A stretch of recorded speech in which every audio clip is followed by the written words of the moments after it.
sehat dalam perlindungan Tuhan ya. Nah, sebelum kita belajar, Ibu akan mengajak kita untuk renungan terlebih dahulu. Mari kita buka dalam Kisah Para Rasul pasal yang ke-16. Kisah Para Rasul pasal yang ke-16 ayat yang ke-25 dan 26. Kisah Para Rasul pasal 16 ayat yang ke-25 dan 26. Ibu akan membacakannya bagi kita.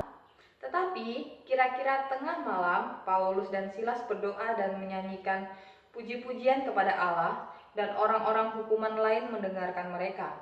Akan tetapi terjadilah gempa bumi yang hebat sehingga sendi-sendi penjara itu goyah, dan seketika itu juga terbukalah semua pintu dan terlepaslah belenggu mereka semua. Nah, di sini Ibu memberikan tema bagi kita, yaitu kekuatan dalam doa dan pujian. Nah, anak-anak, seringkali saat kita berdoa atau seringkali saat kita menyanyikan puji-pujian bagi Tuhan, saat kita ibadah Jumat, Ibu masih memperhatikan kalian semua main-main saat berdoa atau menyanyikan pujian. Nah, dalam doa dan puji-pujian itu memiliki kekuatan untuk memampukan kita menghadapi setiap masalah, bahkan setiap pergumulan kita. Nah, seberat apapun masalah kita dan pergumulan kita, tetap berdoa dan memuji Tuhan. Harus berdoa dan memuji Tuhan dengan sungguh-sungguh ya. Nah, amin untuk kebenaran firman Tuhan. Mari kita berdoa sebelum belajar. Mari kita berdoa. Tuhan Yesus yang baik, kami telah mendengarkan firman Tuhan dan kami mendapat pelajaran baru bahwa ada kekuatan dalam berdoa dan puji-pujian. Oleh sebab itu ajar kami untuk berdoa dan memuji Tuhan dengan sungguh-sungguh. Tuhan Yesus, kami akan belajar, berkati kami. Dalam nama Tuhan Yesus kami telah berdoa. Amin. Anak-anak, materi yang akan Ibu bahas tentang PPKN dalam semester genap ini, yang pertama, kerjasama dalam berbagai kehidupan. Yang kedua, daerah dalam kerangka NKRI. Yang ketiga, kontribusi untuk mempertahankan NKRI. Kalian bisa perhatikan pada slide di sebelah samping ini. Materi yang pertama, kalian bisa perhatikan pada slide di sebelah samping Ibu tentang kerjasama dalam berbagai bidang kehidupan. Nah, pengertian kerjasama sendiri adalah usaha yang dilakukan bersama-sama untuk mencapai tujuan bersama. Nah, anak-anak, kerjasama ini kita bisa lihat dalam 4 aspek. Yang pertama, kerjasama dalam aspek sosial politik, kerjasama dalam aspek ekonomi, kerjasama dalam aspek pertahanan dan keamanan. Yang terakhir, kerjasama dalam aspek antarumat beragama. Anak-anak, saat ini kita semua memahami bahwa negara kita, Indonesia, sedang diguncang dengan wabah sakit penyakit, yaitu COVID-19. Nah, melihat hal ini, apa yang harus kita lakukan sebagai bangsa Indonesia dalam hal kerjasama? Yang pertama, dalam aspek sosial politik, yang bisa kita lakukan adalah, perhatikan pada slide di sebelah samping Ibu. Pemerintah menganjurkan kita untuk social distancing, jarak 1 meter setiap individu. Yang kedua, kita bisa melakukan penyemprotan disinfektan di sekitar rumah untuk mencegah penyebaran virus corona di sekitar kita. Yang ketiga, gunakan masker saat kalian melakukan kegiatan di luar rumah. Yang keempat, usai melakukan setiap kegiatan di luar rumah, selalu cuci tangan dengan bersih. Yang kedua, dalam aspek ekonomi, kalian bisa perhatikan pada materi di samping Ibu.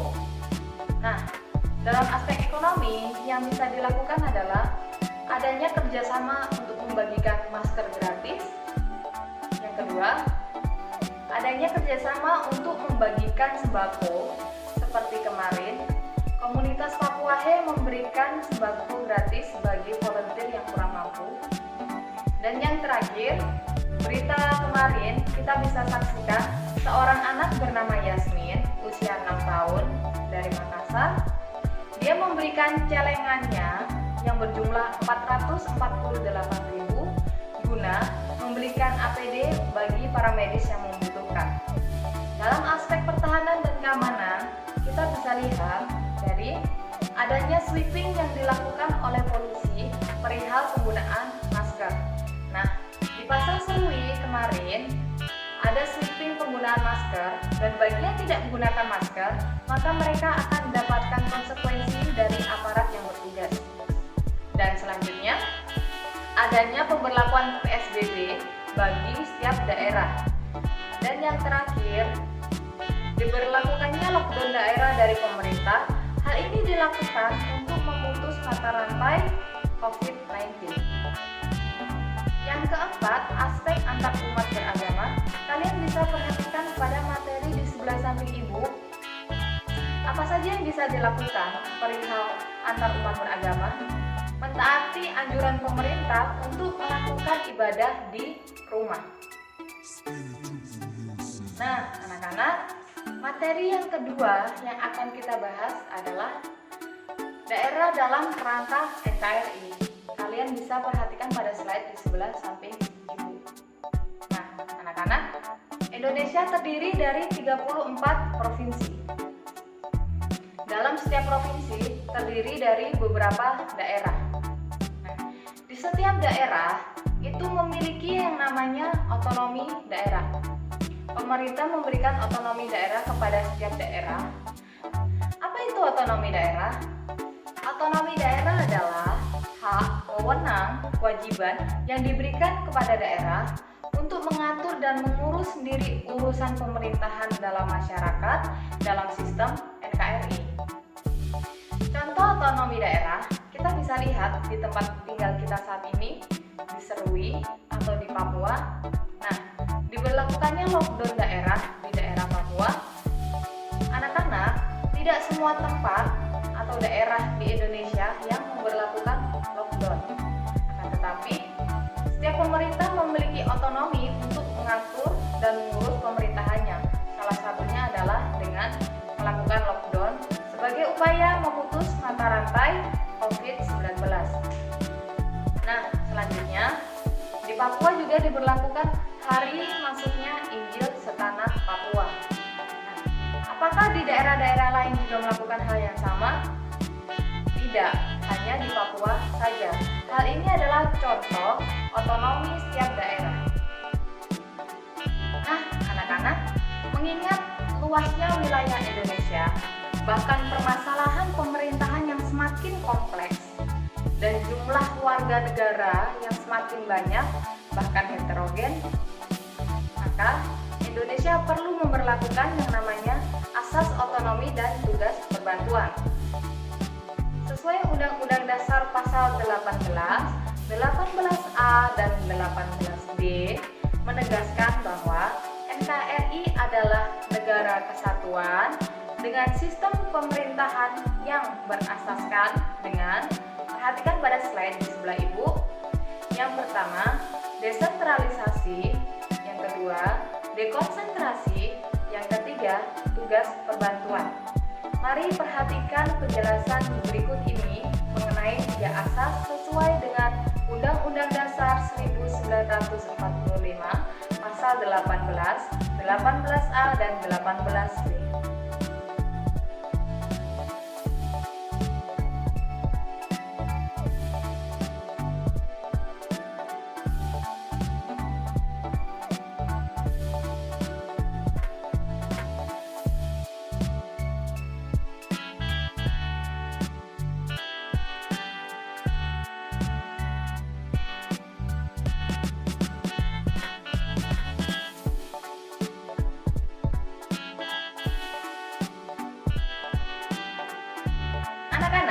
Materi terakhir yang akan Ibu jelaskan kembali adalah, kalian bisa perhatikan pada slide di sebelah samping Ibu, yaitu tentang kontribusi yang kita lakukan untuk mempertahankan NKRI.